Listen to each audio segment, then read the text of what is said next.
Yes, sir. Okay, so today's topic is DFT, discrete Fourier transform. So this is supposed to be uh, like one of the Fourier transforms which is used in practical world because we deal with real world samples which are finite in length. So we are always using the DFT expression. In fact, I'll show you a table in which we will understand like there are some mathematical relationships which are idealistic, cannot be implemented in practice because they involve continuous variables, whereas this particular uh, analysis tool can be implemented for practical purposes. So let us see this. So are you able to see this slide? Yes, sir. Yeah. So you see the first one, like first column is the analysis formula, and the second column is the inverse formula. That is, first one is the forward transform, and the second one is the inverse transform. The second column gives you the inverse transform. And the third column is telling you whether the formula for inverse and for the forward transformation, can they be implemented exactly or not in practice? That means on a digital computer, how can you implement those things? So if you see here, the first row shows you something called discrete time Fourier series. Okay, so this is represented like this. So the Fourier series coefficients are coming out like this. So you have the factor here e to the power minus j 2 pi by n kn, and the inverse transform, that is reconstructing back the original signal, that is coming out like this. So these two are finite summations because you have finite number of coefficients, that is k is finite, as well as you have finite number of samples, that is n is finite. Okay, so the discrete time Fourier series is linked to DFT. Okay, we'll see how discrete time Fourier series and all is linked to DFT. So what I'm trying to say is that this is discrete in both time and frequency, whereas the DTFT, it is discrete in samples. That is, it involves discrete samples, but it requires an infinite summation over n. So you see in the forward formula, it requires an infinite summation. So this is not possible to implement in practice because you don't have an infinite signal in your hand. The reverse transformation, which is getting back x of n from the frequency domain in DTFT, involves integration because omega is continuous. You see this capital omega, this is continuous. So you cannot get back the original signal x of n because you have to do an integration over a continuous variable. So that is again not practical. So exact computation cannot be done. So then you have continuous time Fourier series. So Fourier series, continuous time Fourier series requires again integral here to calculate out the Fourier coefficients.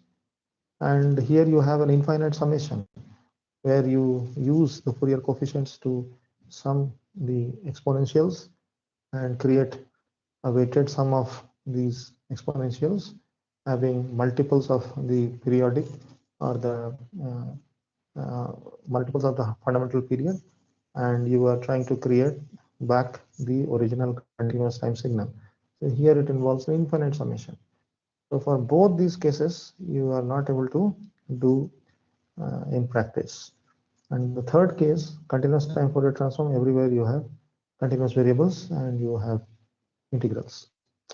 So this gives you an idea why DFT is useful and why it should be studied separately.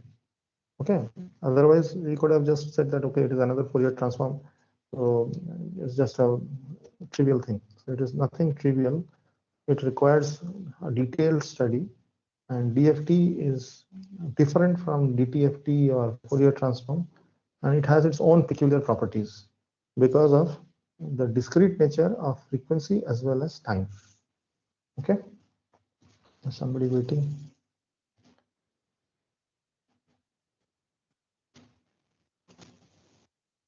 Okay.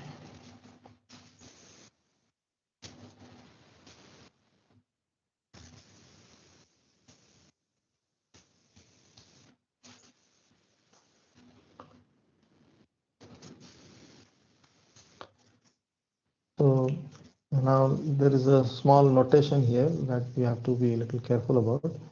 So I'm using the book Porrakis and Ingle, and I'm teaching DFT from there.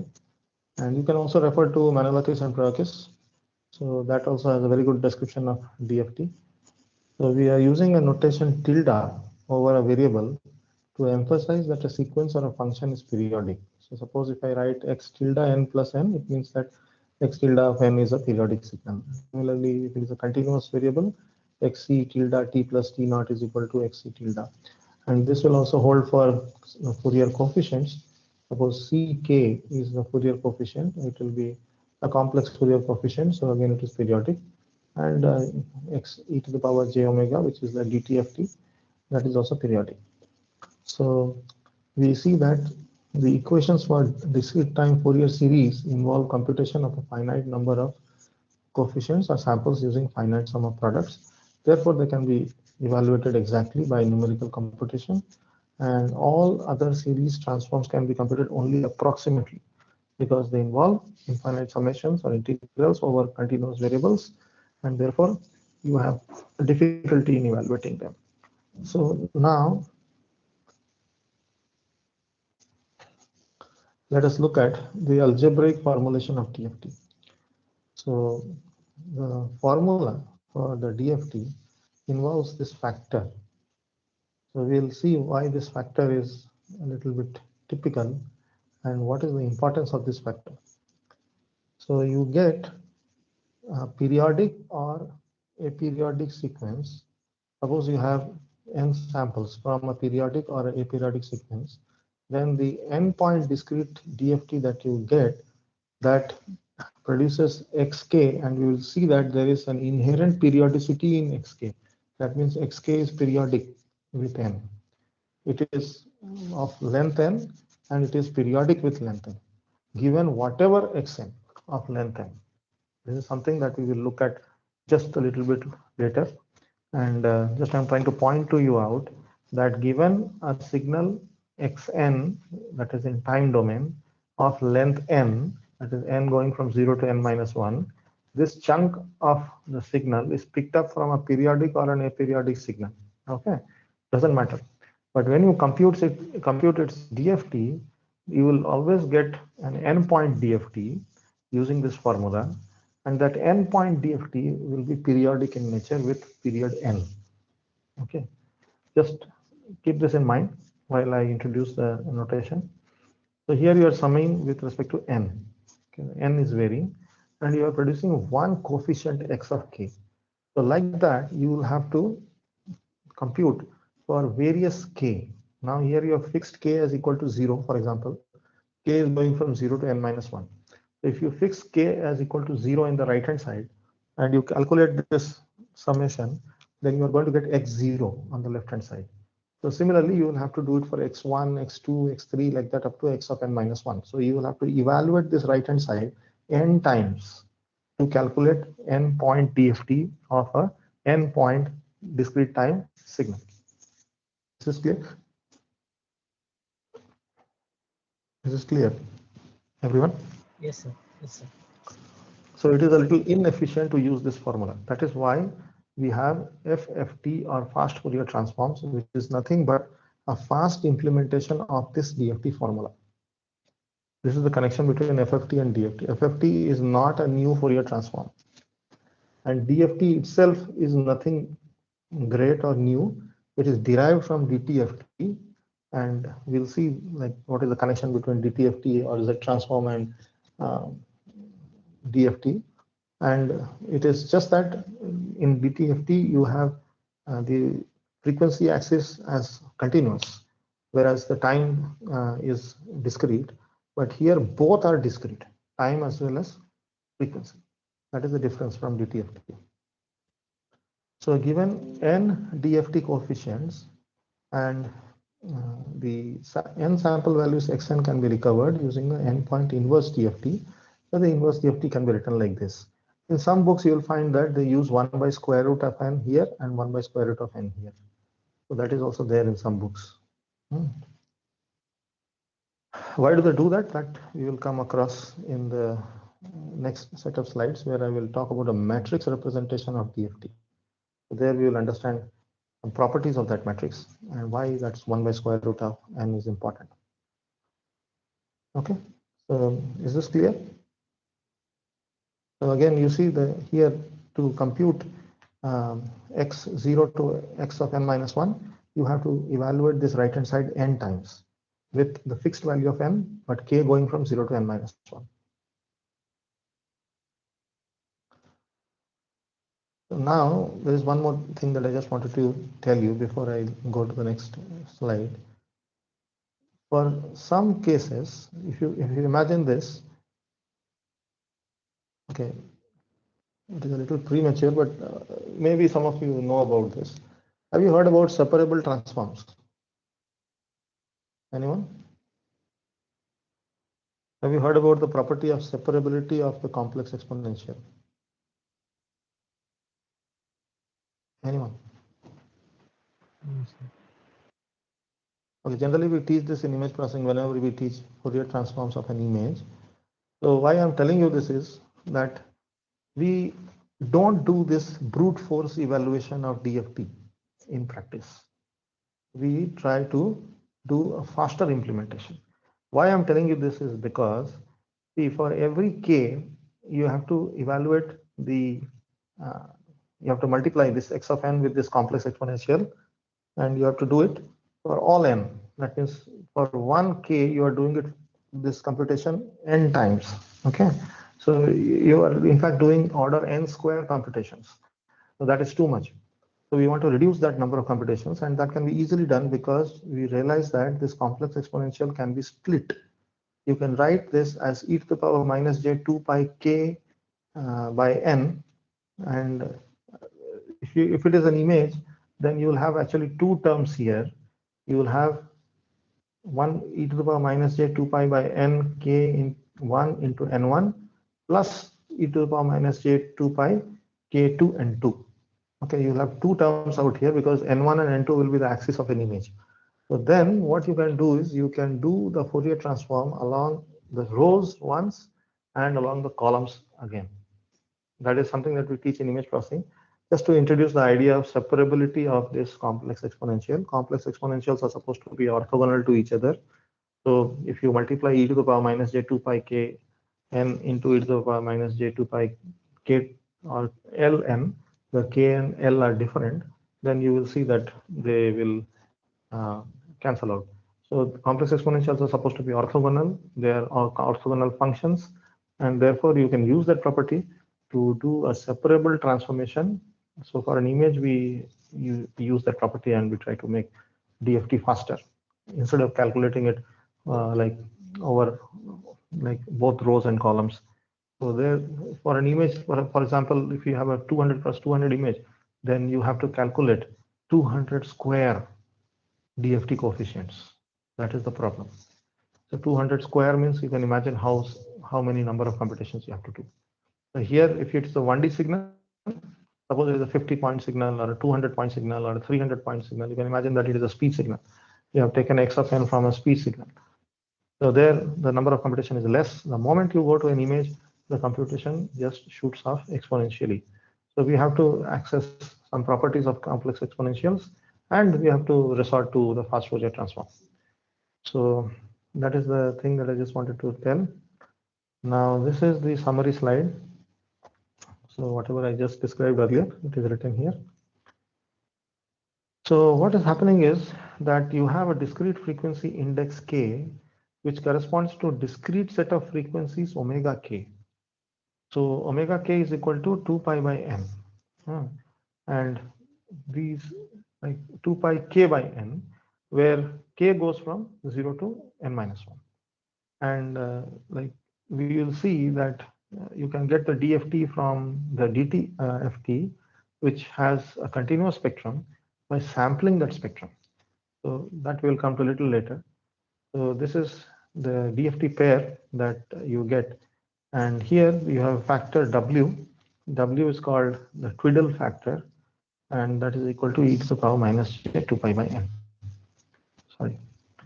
So W is equal to e to the power minus j 2 pi by n. So if you fit it here, it becomes e to the power minus j 2 pi kn by n. So this is the synthesis equation, and this is the analysis equation.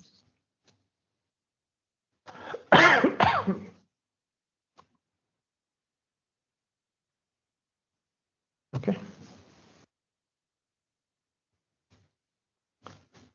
So you have both time as well as frequency, which are discretized. So now you see this factor Wn to the power minus k, and we raise it to the power capital N. Suppose if I raise it to the power capital N, this becomes e to the power j 2 pi k, which is equal to 1. So Wn to the power minus k becomes, when you raise it Wn power minus k to the power capital N, that becomes equal to 1. So it means that these numbers Wn to the power minus k, these are nth roots of unity. Okay. So if you suppose keep this and you take 1 by n root of the right hand side, then you see that Wn to the power minus k is equal to the nth root of unity. So these are also zeros of the polynomial z to the power n minus 1 equal to 0. So if you solve this, then these numbers Wn to the power minus k are roots of unity.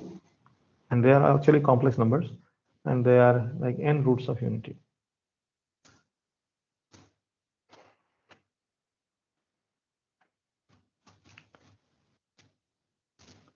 So you can represent these roots of unity on the unit circle. And so for example, here for capital equal to 3, capital N equal to 3, you have 3 roots on the unit circle, and here you have 6 roots.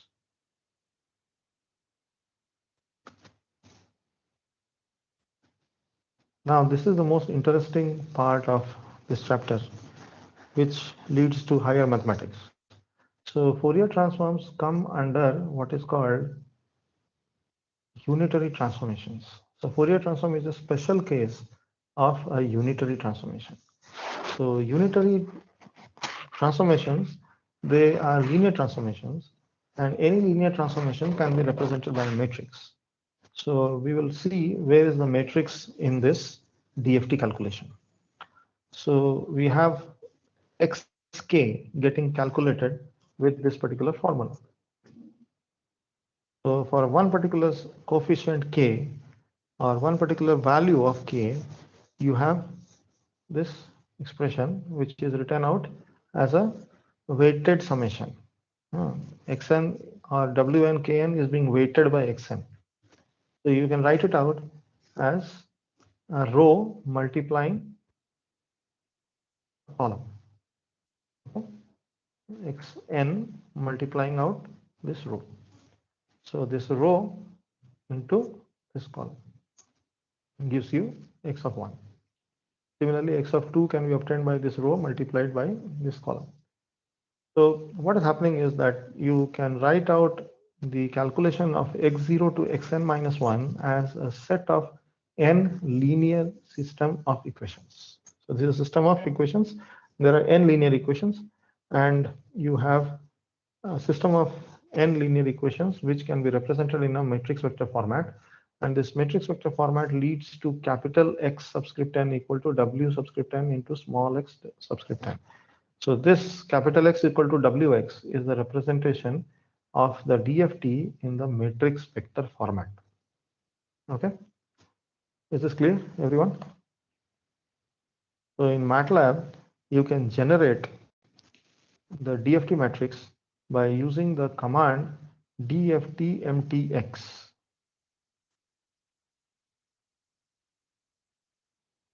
All of you can check if you want to. So this is the command to generate, and it takes an argument. The argument is the number of rows and columns in the matrix.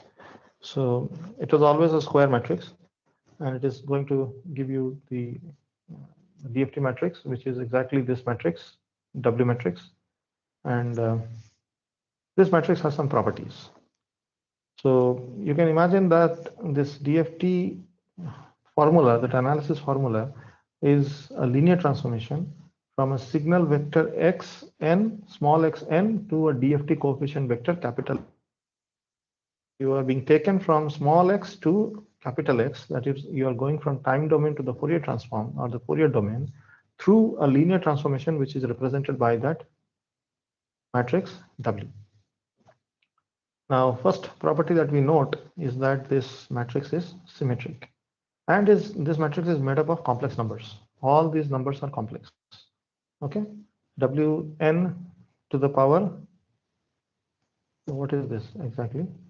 So it is Wn to the power kn. Wn is equal to e to the power minus j 2 pi by n. So this can be represented as cos 2 pi by n minus j sine 2 pi by n. So you see that all these are complex numbers. So W matrix is composed of complex numbers, and it is found to be symmetric. There is some more property associated with it. We'll just see very quickly. So we know that the DFT matrix is symmetric. That means Wn is equal to Wn transpose. And if the inverse of Wn exists, then you can write Xn equal to Wn inverse Xn. So get back the reverse formula or the synthesis formula. So this is the analysis formula, and this represents the synthesis formula in matrix vector format. So Wn inverse, to find from this guy, will require order n cube operations. Any matrix inverse requires order n cube operations. So we do not generally use Wn inverse. So what do we do to calculate the inverse? So because this matrix has some properties, this inverse calculation can be avoided. That is the big property of DFT. Okay, everyone, are you hearing me? This is something important which I'm saying. Yes, yes. Yes, sir. We need not do the inverse calculation to get back the original discrete time signal. So we can escape with some cheaper operation in order to, or computationally cheaper operation in order to synthesize back x of n given the DFT coefficients. So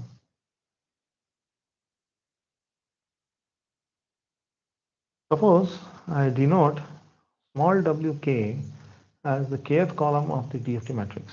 So this is a vector. It is actually a column vector. There is a transpose here. So I'm defining wk as the column vector 1 wn to the power k to wn to the power n minus k, n minus 1 into k. So you can imagine that you have taken one column here, somewhere here. So this is going from n equal to 0 to n minus 1, k going from 0 to n minus 1. Okay. So k and n can be the rows and columns of this matrix. And so finally, so this row corresponds to n equal to 0, k equal to 0.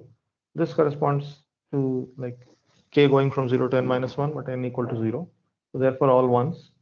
But if you see this guy here, k is equal to 1, and n goes from 0 to n minus 1. So you can imagine that here you have k equal to 1 and n going from 0 to n minus 1. Okay. So this is the kth column of the DFT matrix. And the conjugate transpose of Wk is represented by Wk Hermitian, is obtained by taking the complex conjugate of each element of Wk transpose. So now we can show that the inner product of the kth and the mth columns. So suppose you take the kth and the mth columns, and you take their inner product. That means you calculate WK Hermitian into WM. So when you take WK Hermitian, this becomes an n cross 1 row vector after conjugation, because your WK was n cross 1 vector, column vector. So n rows, 1 column. This is a column vector. It has n rows or n elements. So when you take WK Hermitian, it becomes a 1 row n column vector. So it will be something like 1 cross n into n cross 1. That leads to a number 1 cross 1. Okay, so this is the way you can calculate it, brute force. So you get a number, and that number is equal to n if k is equal to m, and 0 if k is not equal to m. Okay, this expresses the property that this matrix has orthogonal columns. That means if you take 2 columns and multiply, you are going to get, or take the inner product, you are going to get 0. Unless you are taking the same column and taking its inner product with itself. Is this clear? Yes. So this matrix is composed of orthogonal columns. Therefore, this matrix is also called an orthogonal matrix. So now we have got the second property of this matrix. First property says that this matrix is symmetric. Second property says that it is orthogonal. We can go one more step forward.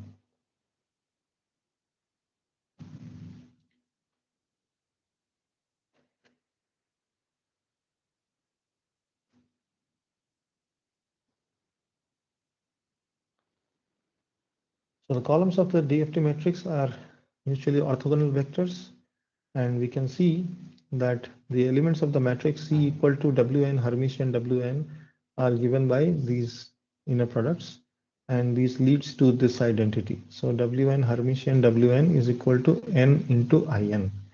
So this property is the unitary property.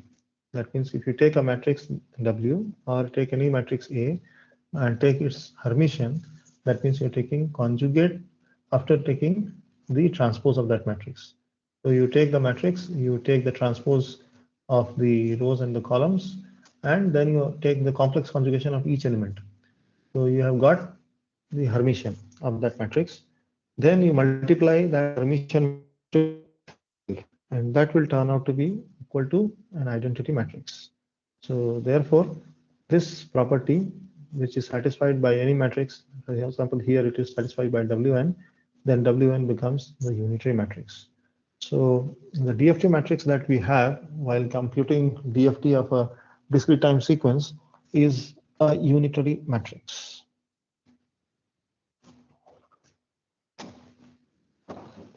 So we can derive this by actually multiplying Wn inverse to both sides, or rather on the right of the both sides of 7.35. So I'm going to post multiply Wn inverse here. So if I multiply Wn inverse here, I will get In into, or n into In into Wn inverse equal to Wn Hermitian into Wn inverse. So Wn into Wn inverse is identity, so I will get Wn Hermitian. So Wn Hermitian is equal to n into Wn inverse. So Wn inverse is equal to 1 by n Wn Hermitian. So that can be written like this, because we know that the matrix Wn is a symmetric matrix. So even if you take the transpose, nothing happens. So Wn Hermitian is actually equal to Wn conjugate transpose, which is equal to Wn transpose conjugate. But we know that Wn is equal to Wn transpose. So Wn Hermitian is equal to just Wn conjugate. So what have we observed by this formula? That Wn inverse can be very easily obtained from Wn by just taking the conjugate of its elements. You need not compute the inverse of that matrix. Is this clear? Is this clear, everyone? So in the formula here, when you want to get the reverse transformation, or when you want to do IDFT, that time inverse DFT transformation is so easy, you don't have to calculate Wn inverse. You can imagine that this matrix can be of any size. Suppose you have a 200 point sample, 200 sample sequence xn, and this matrix is of size 200 plus 200. So you can imagine what kind of algorithms you need to compute the inverse of a 200 plus 200 matrix. Okay. Analytically, it is beyond your scope. So this is a very big step that is involved while computing inverse DFT. And this gives you the power of linear algebra in DSP. That's why linear algebra and DSP are coupled to each other. So in electrical engineering, you must be taught a course on linear algebra. So that is why we have now in our curriculum in ISP, linear algebra for signals and systems. How many of you have seen that elective? I don't think anyone has taken that elective. Nobody likes to take such electives. They only want to take deep learning, huh? Data science. Everyone wants to do data science without linear algebra. Okay. So this shows you the power of linear algebra in DSP, and DSP is actually coming from like those concepts of matrix theory or operator theory, where you learn about these different types of matrices and different types of transformations. So the rows of the inverse matrix are obtained by conjugating the columns of the DFT matrix and then dividing by n. So we can now write x of n as equal to 1 by n wn inverse, which is equal to 1 by n wn Hermitian xn, that is equal to 1 by n wn star xn. So this is your IDFT formula. So this is the big thing that you understand. I don't know whether people have been taught this in the previous DSP courses or not. I don't know other faculty that don't teach all this.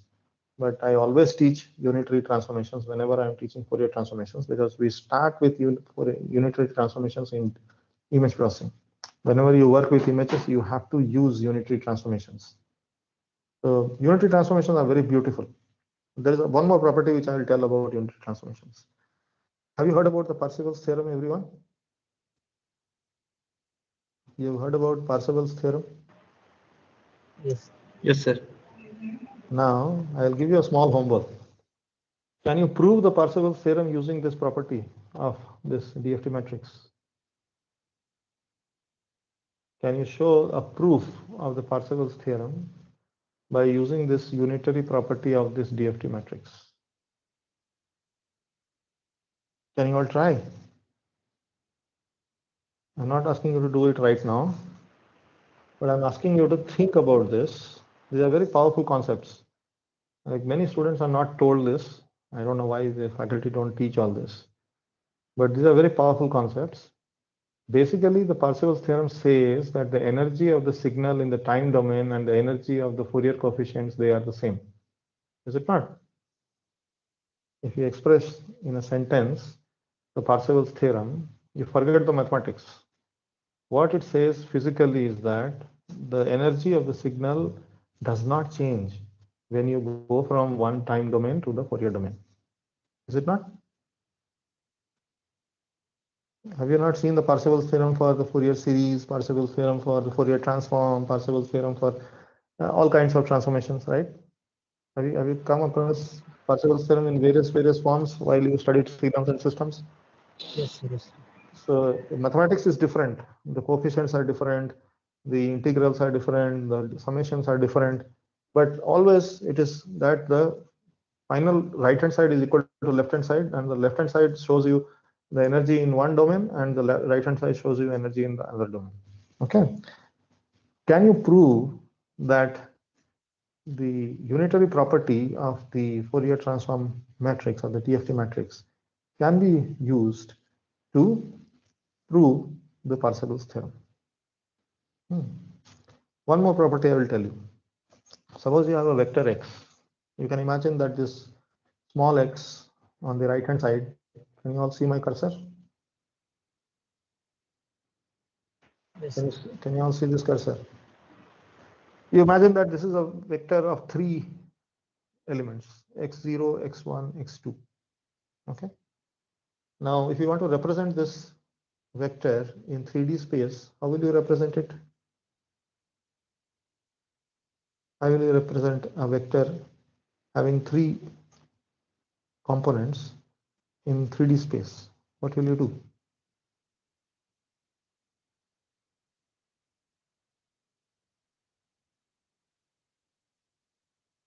Suppose I give you any vector having 3 components, ask you to represent it in 3D space. What will you do?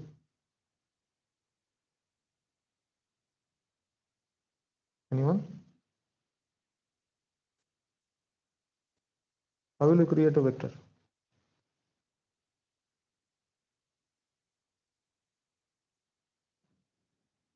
No one.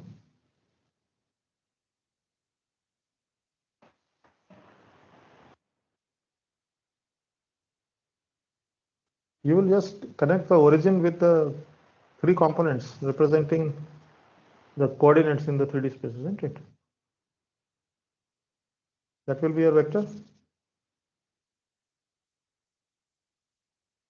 Yes or no? Yes, sir. What is the length of that vector?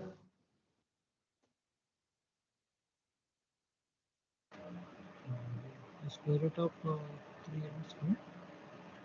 Suppose it is x0, x1, x2. What is the length of that vector? The vector has components x0, x1, x2. Square root of x0 square plus x1 square plus x2 square.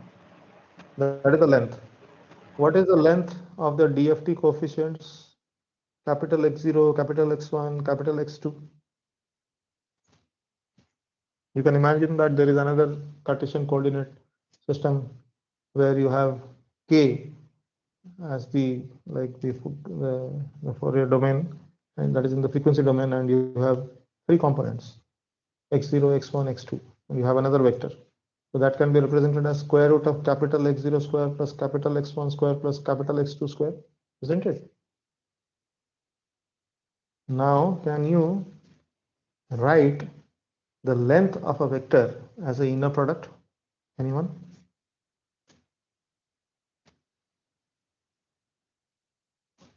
Anyone? Can you write the length of a vector like this? Suppose W is a column vector, WK is a column vector, WM is a column vector. What is WK Hermitian WM? What is it representing?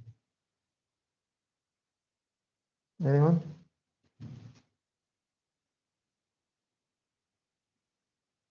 No? No idea. So have you heard about a norm of a vector? Anyone has heard about norm of a vector?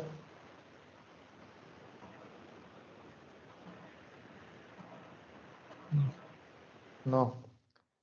So the norm of a vector is defined as x Hermitian x raised to the power half, or the Euclidean norm, or the length of a vector is defined as x Hermitian x raised to the power half. So if you see this particular matrix or this vector, suppose it is having 3 components, then square root of x0 1 square, x0 square plus x1 square plus x2 square can be written as x Hermitian x or x transpose x raised to the power half. Is it correct? Suppose I take x0, x1, x2 as a column vector and I do x transpose into x, then what do I get? If I do x transpose x, what do I get? X is a column vector containing x0, x1, x2. Can you do x0 square, x1 square? Yeah, so now you understood that x transpose x will be connected to the length. Okay. Yes, sir. Yes. So now I'm asking you to prove the Parseval's theorem by using this formula. Can you do now? Can you use Parseval's theorem by using this formula? Yes. You try this as a homework assignment and prove to yourself that the Parseval's theorem uses the unitary property of this DFT matrix. Okay. So when you do the length of this vector capital X, you will have to do x Hermitian capital X this capital X Hermitian capital X. So when you take Hermitian of the left hand side, what is the Hermitian of the right hand side? So that you have to figure out. Okay, and then it will all fall in place, and you will see that everything will cancel out, and you will be left with X Hermitian X is equal to small x Hermitian small x. That is what will happen. So that gives you the proof of the Parseval's theorem by utilizing the unitary property of the DFT matrix. Okay, let me move on. Now, one more property. So we have seen this IDFT becomes very simple because of the unitary transformation property. So now the IDFT that we have written, you see we are calculating small xn, which is a vector in the time domain, by utilizing the vector in the Fourier domain, capital Xn, and the columns of Wn. Okay, so now let us understand a little bit more. So the normalized matrix, we can normalize Wn by taking a square root of n before Wn. That means I multiply 1 by square root of n with this matrix. Are you able to see my cursor? This is my W matrix. I multiply 1 by square root of n with all the elements of this matrix. Then it means that I have normalized the energy of each column. That means what? Let us see. So if I divide the elements of Wn by root n, then because of the unitary property, you will have Wn Hermitian bar. This Wn bar is actually unitary version of Wn. So if you will have Wn Hermitian bar into Wn bar is equal to In. Now the columns of Wn over bar are orthonormal vectors. Wn has orthogonal vectors, but additionally Wn bar has orthonormal vectors, because if you take any column of Wn bar and take the Hermitian with itself, you will get 1. Okay, that is the energy of the columns. So you have normalized the energy of the columns to unity. So that is why it is said to be orthonormal vector. It has the property that any two column vectors are orthogonal to each other. That means delta of k minus m. Only when k is equal to m, you have 1. Otherwise, it is 0. So you get columns with unity energy or orthonormal vectors when you divide the matrix Wn by square root of n. So that is why in some books you will find both the forward and the reverse transform, or the DFT and the IDFT have 1 by square root of n in front of them. So now this formula is very nice. It's very intuitive mathematically, because you can write x of n, x subscript n, which is in time domain, as a linear combination of the columns of Wn or Wn conjugate, which is the inverse of Wn. So Wn inverse is equal to Wn star. That's what we had studied. So you can write out xn as a linear combination of the columns of Wn star. So x k into Wk star. So x0 into W0, x1 into W1, plus x2 into W2, plus x3 into W3 up to x of n minus 1 into Wn minus 1. So this property shows that we have a decomposition of the signal vector xn into an orthogonal basis or an orthonormal basis specified by the columns of the DFT matrix. So you can imagine that this DFT matrix is composed of some unit vectors like I, J, K, which you have studied in coordinate geometry. You have all studied Cartesian coordinates, so you know, you are aware of the unit like the canonical vectors I, J, K, right? So you can write any vectors small x as equal to A into I plus B into J plus C into K. So you have components or projections of x along the I, along the j, along the k axis. So those projections are a, b, c. Those are the coefficients with which you multiply I and j and k, and you get x, right? X is a 3 cross 1 column vector having components a, b, c. Am I clear, everyone? Yes. So if you see this formula and interpret this, you can imagine that this wk star are something like ijk. Suppose this k was going from 0 to 2. So you will have W0, W1, and W2. There's something like ijk. And you're multiplying those ijk with x0, x1, x2. So you have x0 into W0 plus x1 into W1 plus x2 into W2. Okay.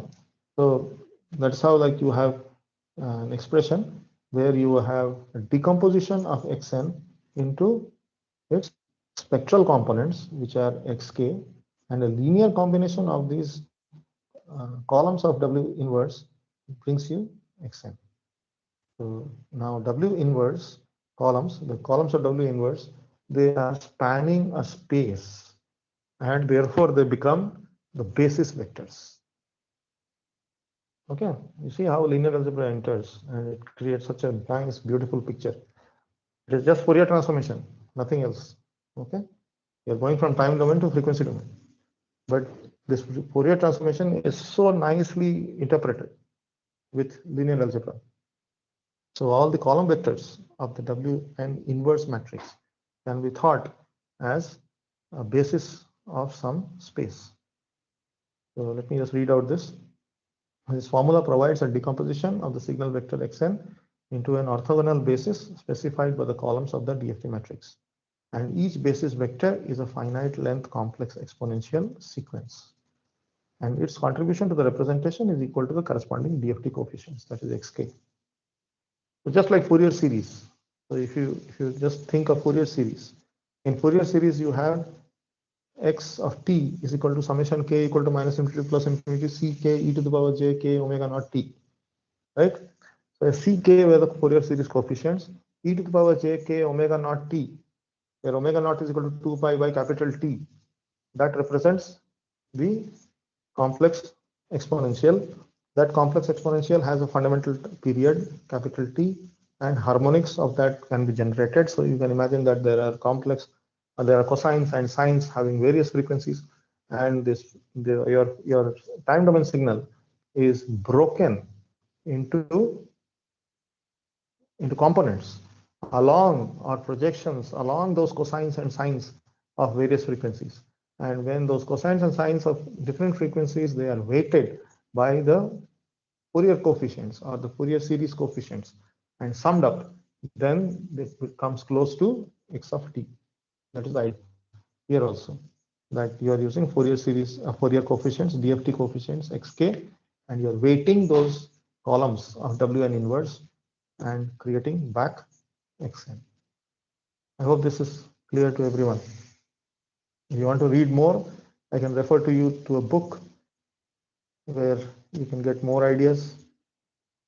This should actually open up your eyes. Those people who don't know about all this, they should start looking with different glasses at whatever you have learned in signals and systems. You can describe whatever you have learned in the books of Oppenheim and Bilski with advanced mathematics, with linear algebra, and I mean, all kinds of sophisticated math starts entering here. Okay, this is just a glimpse of what lies ahead. That's what I'm telling you.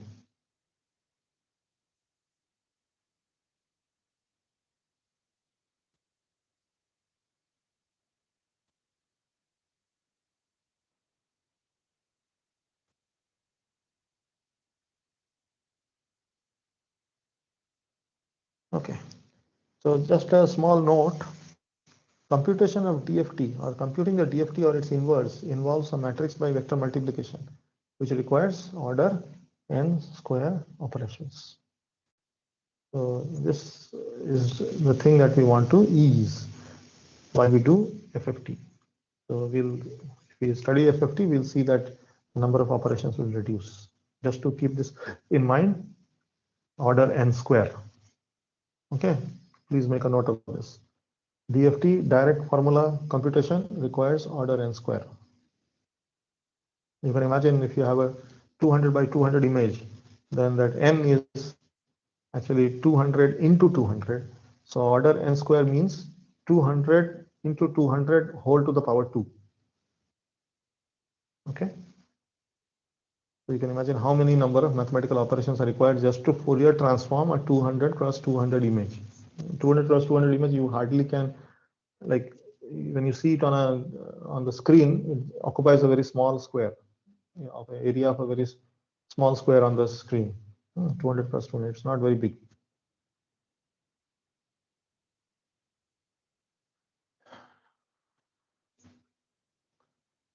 Okay, I think I'll come to this on Monday, the inherent periodicity of DFT and IDFT. I told you that both, I'll show you this particular picture. So this is very interesting. So you see there is a question mark here and there's a question mark here. Are you able to all see the first plot? Yes, sir. Before I come to the mathematics, let me just explain what I'm going to talk about. So you have some sequence going from 0 to n minus 1 in time domain. That is a small x sequence. And you don't know what was ahead of it, ahead of 0, and you don't know what is beyond n minus 1. Now you took the DFT of this, and then you went to the Fourier domain. And I'll tell you that in the Fourier domain, xk is again periodic. Now you took n point xk and you took IDFT of it. And when you took IDFT of it, you landed up with this. And you landed up with this when you did not know what was ahead of this and what was beyond this. That is something very, very surprising. So DFT always sees a sequence as a part of a periodic sequence. So we'll come to this in the next class. We'll understand more about this. So these are very unique properties of DFT, and like that's why you should study DFT a little seriously. Like some people were telling me that why don't you skip DFT and go to filter design? So we should not do that. In a DFT, in a DSP course, you should actually read this chapter very carefully. It has a lot of things to offer, many concepts. Because of this reason here, because of this third plot, you will get what is called time domain aliasing. Okay, we'll look at that, and next few classes are going to be very interesting. So Monday we will again restart the discussion. So today I am stopping. Already 1 hour is over, and I have discussed a lot of concepts. So those who are interested, they can open some books and read. So some concepts which I was describing coming from linear algebra, that is given in a book written by a person called, if you just type out the, if I remember correctly, you can check this book.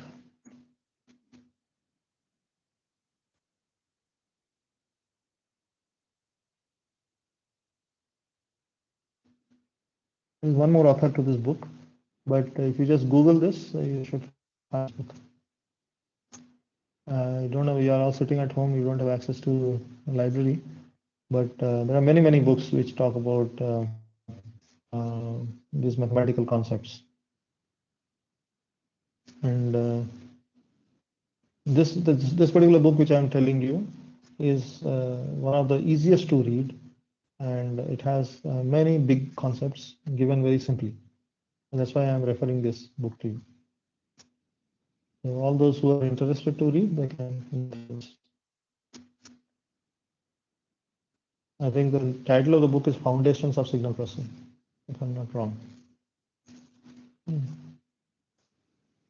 So generally, like faculty don't teach all these things during a DSP course, but I would prefer to teach these things because it gives the student a glimpse of what lies in the mysterious world of signal processing. Okay, then today we'll end here. and on Monday we will continue the discussion. So one more thing I just ask you is like, when do we schedule our end semester exam? Can you give me a suggestion? I'm supposed to do it before 20th. Sir, Okay. 19th. 19th is a holiday, isn't it? Yes, sir. 18th is 18th is a holiday or 19th is a holiday? 19th is holidays. Yeah. So, because I'm just wondering, what do we do regarding the exam? On Thursday, we are supposed to end officially. After I cannot take classes after 18th November. So 19th and 20th are 2 days which are available to me. Or if you want, I can take the exam on 18th also. But I need a time slot of 3 hours. So when can you give me that time slot? Because this will be an exam for 50 marks. So when can I get that time slot of 3 hours? Sir, 20 will be fine, sir. No, sir. Okay, fine. No. So what is the date that you people think is suitable?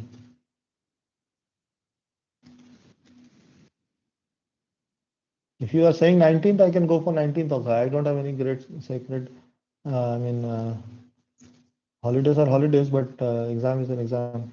What to do? Yes, sir, 19th is fine. For others, is 19th okay?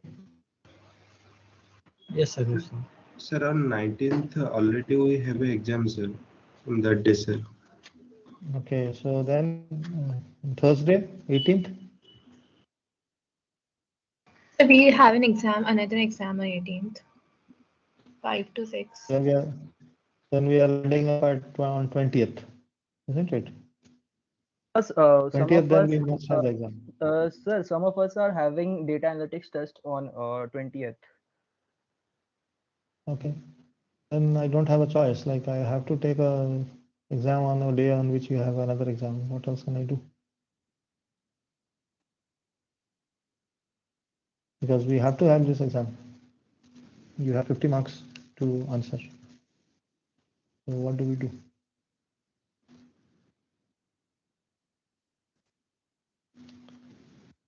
I think I'll tentatively fix in 20th then. 20th is what day? Saturday. Saturday. Saturday. So I will require a 3-hour slot. So can I keep it at around 3 p.m.? 3 to 6?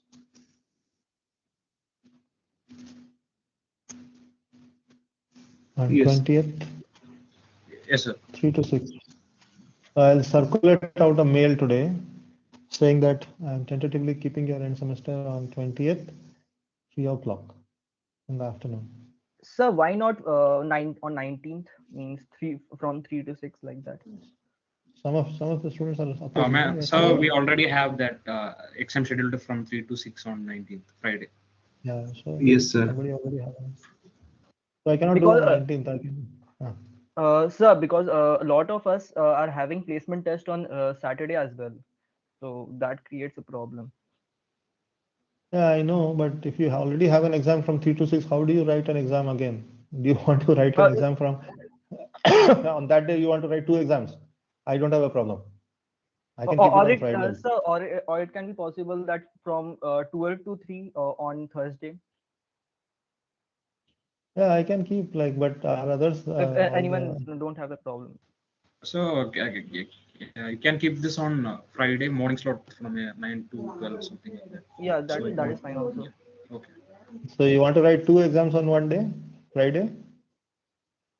So we don't have a problem on Saturday, but I think the beta guys have some problem on Saturday. Okay. So Friday you want to keep, huh? So Friday it is suitable. If the majority agrees with Saturday, then I would prefer to go with Saturday. Then if it is not preferred, then Friday 9 to 12 is okay.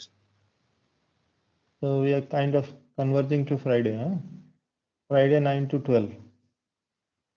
Well, Yeah, I'll circulate a mail out. Like we'll not keep it at exactly at 9 o'clock. We'll keep it something like 10 o'clock because most of you like you would also need some time to get sorted out in the morning.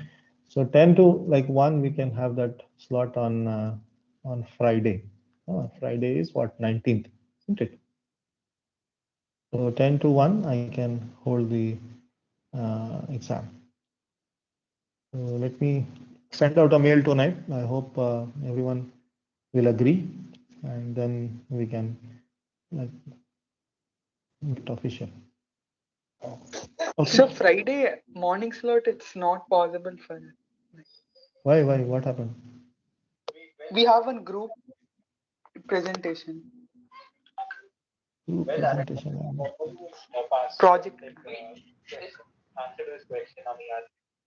I mean, like you people have to give me the slot. Otherwise, I will keep at something like 7 o'clock in the night or something like that. Then most of you would not have a problem, but it will be uncomfortable if you want to do it at 7 o'clock in the night. Sir, Saturday at 7 to 9 can be possible, sir. I need 3 hours slot, 50 marks questions. 3 hours you have to give me. I cannot do it with 2 hours. Then you will have to answer 50 marks in 2 hours. So for your benefit, I am trying to do as much as possible. Yes, So sir. look at my time. Sir, yes, sir. On Saturday, 6 to 9, can we have? 6 to 9 in the evening. Somebody is saying that there is a test, Walmart or something. So that person, Saturday, these fellows have placement tests. So I would rather avoid Sir, Saturday. and all the evenings, like the weekdays evenings, we also having the placement test. So that Yeah, is yeah. also So let not us avoid evenings. We'll keep it in the morning, 10 to 1 Friday. Is it okay with everyone? Or worst case, Saturday, 10 to 1 in the morning. 10 to 1, sir. We are having that data analytics test. On which day? Friday or Saturday? Saturday. Then Friday you are agreeing? Yeah, yes, sir. Friday 10 to 1? So then it is fixed. Friday 10 to 1, no one has a problem?